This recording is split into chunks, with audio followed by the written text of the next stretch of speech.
Hello all YouTubers, the Weather Dude here with your weather forecast for your exact location. How's everybody doing? Welcome back to my YouTube channel.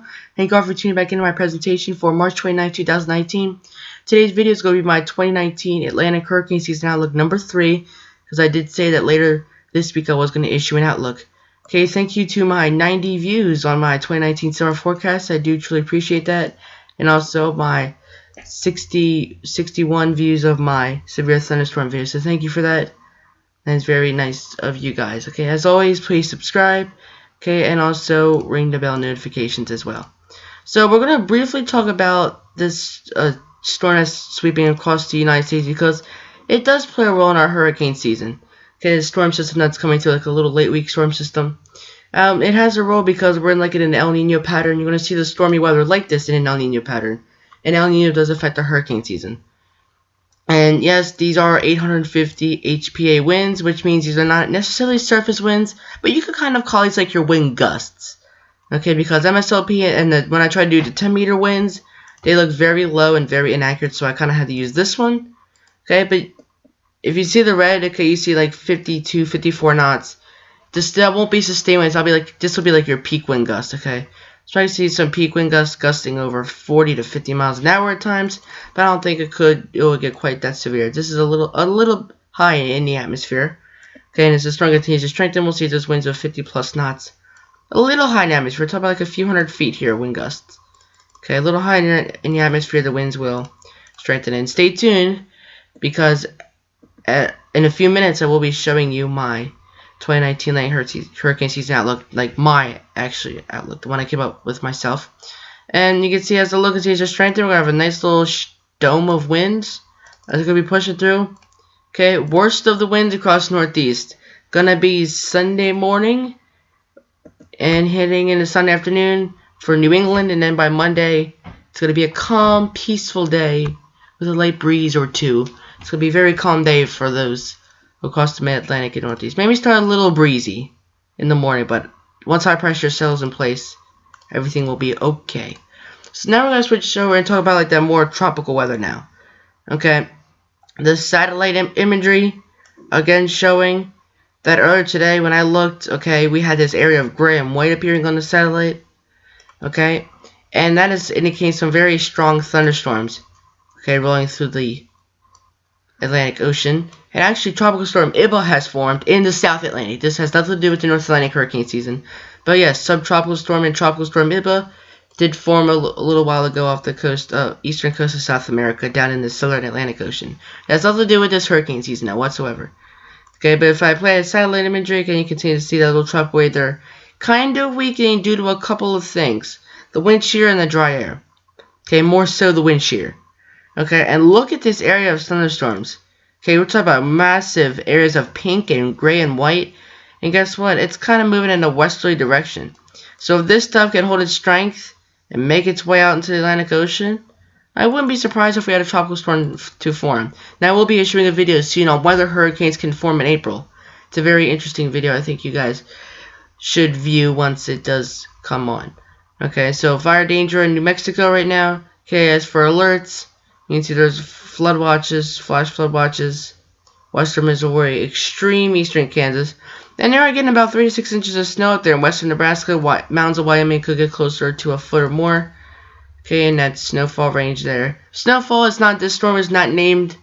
Okay, that is pushing through it, but it will be packing a punch with rain as well.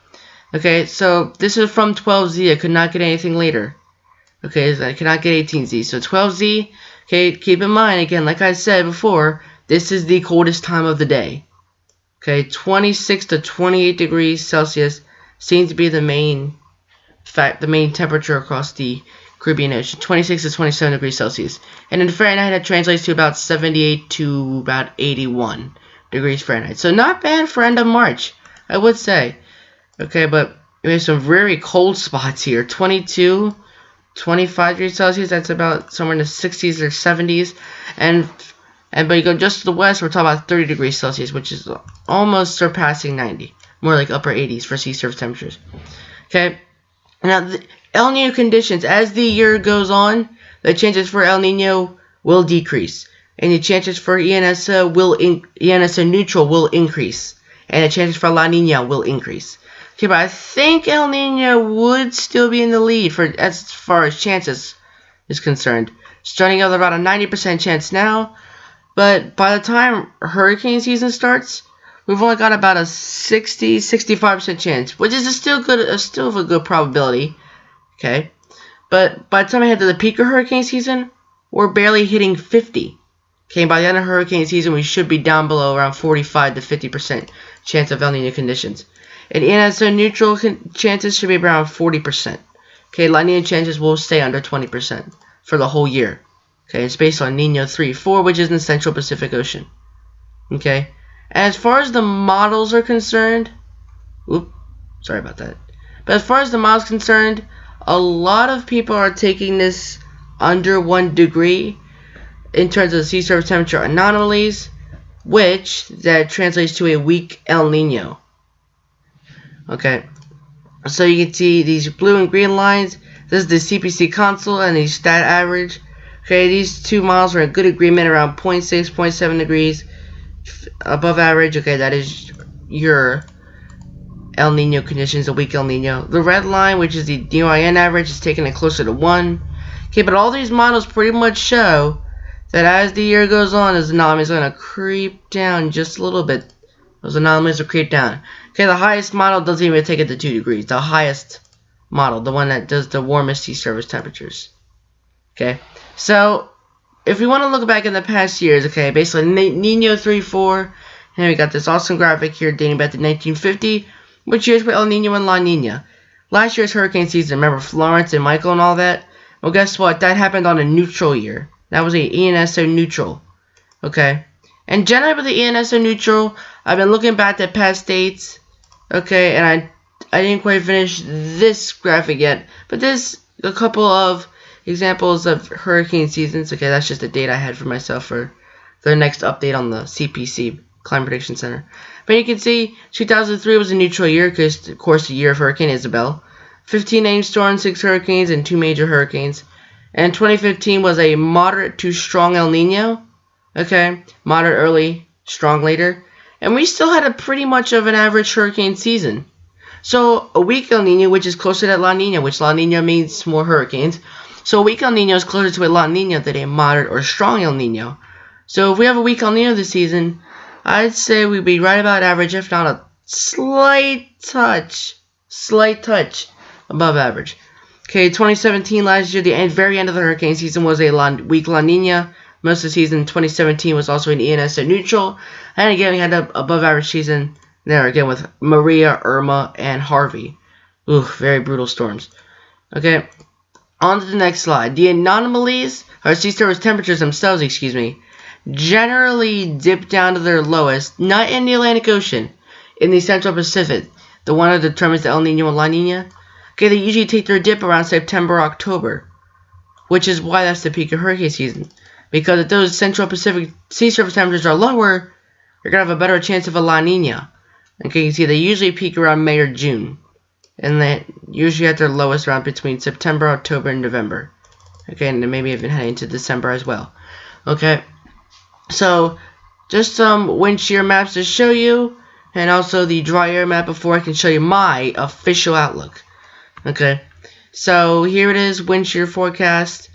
Or excuse me, wind shear in the past 24 hours is very strong. I have this current of wind shear right here, 60 to 80 plus knots, which is very strong wind shear.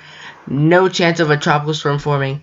And if you're going to watch this consistent area here, again, the wind shear is the reason that these tropical waves that are forming are just falling apart. Constant areas of wind shear remain present. And this dry air isn't too terrible. Okay, we haven't seen little breaks down. It's getting closer to dusk. We've seen some breaks in the dry air, as you can see here as well. We're starting to see some breaks, but it's not like going to completely diminish. Honestly, we still got a couple months of hurricane season. It's not like this is hurricane season at all. Okay, so now we're going to do my official outlook. And here it is, updated March 29th, which is today.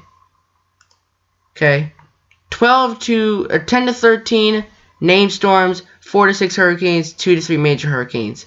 Thank you for watching. See you guys next video.